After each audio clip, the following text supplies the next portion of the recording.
Good morning. Welcome to Nana's Nuggets. And today I have a story for my grandchildren. And this happens to be my version of The Three Little Pigs. So I hope you enjoy it. And remember, this is Nana's version. So once upon a time, there was a mama pig. Of course, there was a mama pig, and there was a papa pig. I don't know where Papa Pig was. He was off doing something. Mama pig had all these baby piglets, and as they got bigger, they got to be a little bit of a pain in the butt. Kind of hard to feed all those little piggies. So Mama Piggy took the three biggest piggies, which were boys, and she said to them, "Here's a napkin. I got some food in there for you. Go find your fortunes." So off the three little piggies went. Now, the first little piggy was a very lazy little piggy. He did not like to work. He didn't like to do anything. He just liked to go to the feed trough and eat. So the first thing he did was he saw a farmer who was mowing some fresh hay in the field, baling it up, and he asked the farmer, he said, "Could you spare a bale of hay for me?" The farmer said, "Okay, I've got a lot this year, so I'll give you a bale of hay." So the first little piggy took the bale of hay and he drug it off, but he didn't drag it too far because, let's be serious, he was lazy. So he undid the bale, floofed it up a little bit, burrowed underneath it, and there was his house. Now, the second little pig, he is a little bit lazy, but he wasn't as lazy. So he was going along and he came to the edge of a field where somebody had been clearing the field. So there was this big pile of brush. And he went to the owner of the field and he said, "Is it okay if I live inside your brush pile?" And the guy said, "Yeah, sure. It's just off in the corner. It's not doing anything. So yeah, go ahead." So the second little piggy just kind of burrowed in underneath it and kind of compacted it around so that he had a nice little space that he could fit in. Now the third little piggy, not only was he industrious, he was not lazy, he was wise. So off he went, and along the way he came to a river. And alongside the river on the banks, there was a lot of clay. Now what does clay make? Well, clay makes bricks. So this industrious little piggy set to work making himself a mold, and he made himself bricks and dried them in the sun, and then he built himself a nice solid little house, little tiny window so he could see in. Good, got some river rocks, made himself a really nice fireplace. So he had a beautiful fireplace, nice little snug home, strong. Well, of course, there has to be the bad guy, and that's the wolf. So the wolf, he's getting hungry and he's coming along and he sees the first little piggy and he's like, look at that bacon. His stomach is growling. He's starting to drool. Ooh, he's hungry.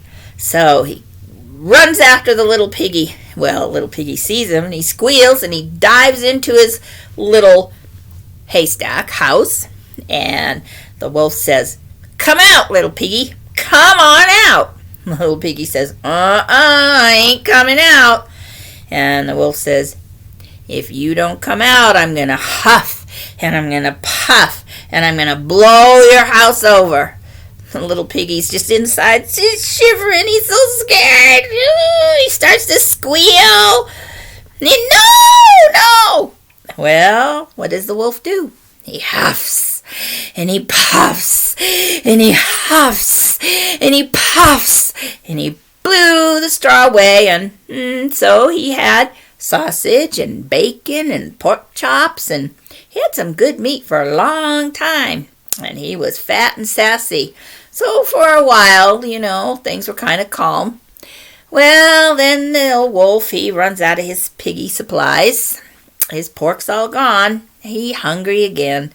So he goes off a-hunting. He wasn't specifically looking for a pig, mind you, because, he just was hungry. But he happened to see the second little pig. Now, he didn't know they were brothers. But here's the second little pig, and he's actually doing something very sneaky.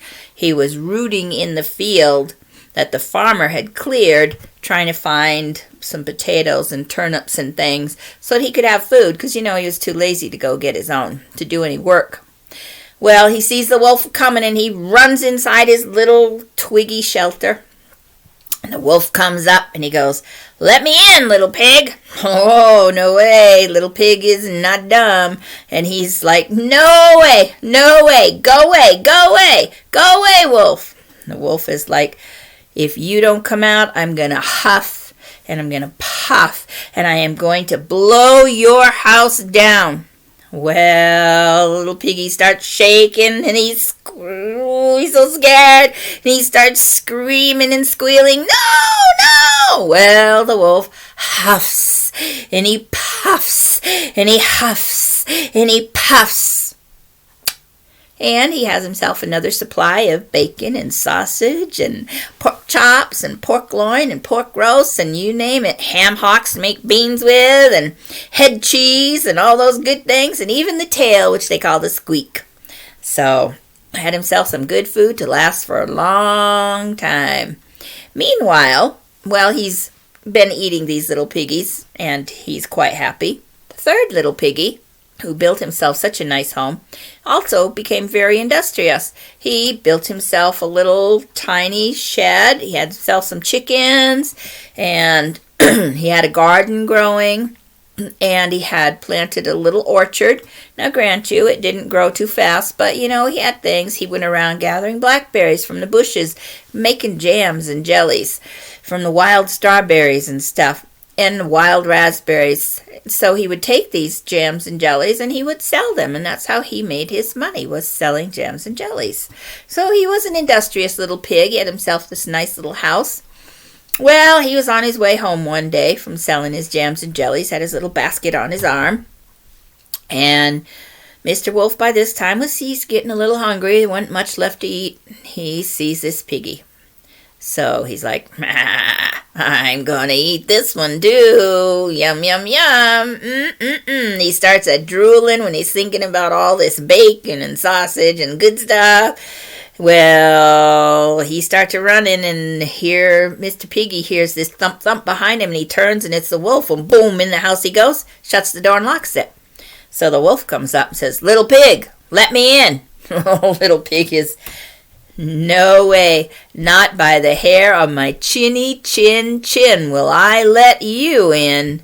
Well, Mr. Wolf says, "And I'm going to huff, and I'm going to puff, and I'm going to blow your house down." Little pig just laughs his butt off.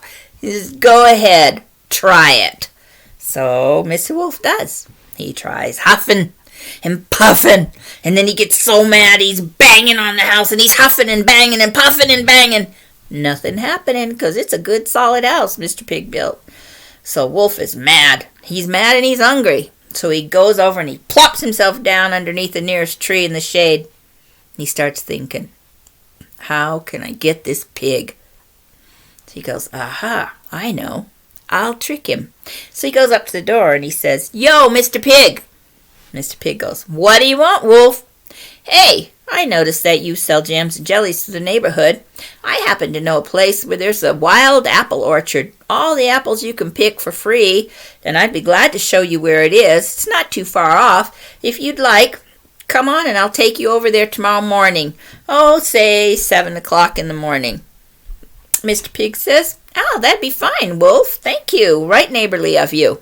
So Mr. Wolf goes off just chuckling and laughing. "Ha ha, he gonna catch him a pig."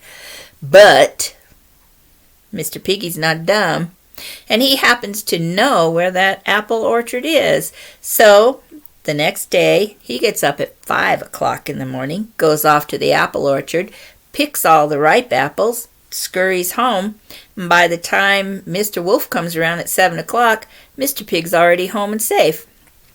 Oh, Wolf is mad when he finds out. Little pig, let me in." "Not by the hair of my chinny chin will I let you come in." Oh, Wolf is ticked off big time now. So he goes and he's stomping around the house and he's cursing and stomping. He's mad.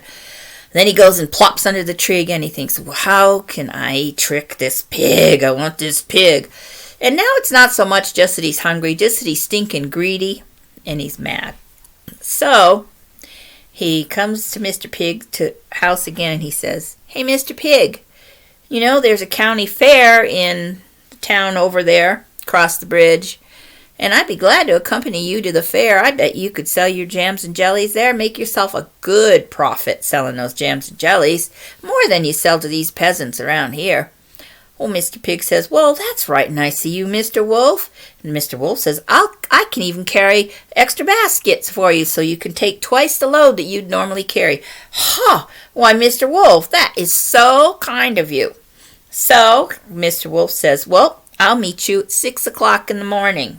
We'll get there bright and early. Mr. Pig says, thanks, Mr. Wolf. That's right neighborly of you. Well, Mr. Pig already was going to go to the fair. He'd built himself a special little cart that he could get in and pull, so it held all his jams and jellies. Well, Mr. Pig set off. He set off at 4 o'clock in the morning, because everybody knows the early bird gets the worm. So off he went to the fair. Well, all his jams and jellies were sold out. Well, Mr. Wolf came to the house. He saw the pig gone. Oh, he's mad. He's wicked mad. So he runs to where the fair is, and he sees Mr. Pig leaving the fair, pulling his cart. So he tries to run after Mr. Pig, because he's going to eat him one way or another. He's going to catch Mr. Pig.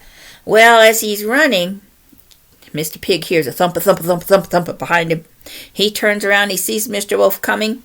He flips his cart, catches Mr. Wolf in the cart, and sends the cart down over the hill. Bump, bump, bump, bump, bump, bump, bump, bump, bump. And it smashes into a stone wall at the bottom of the hill.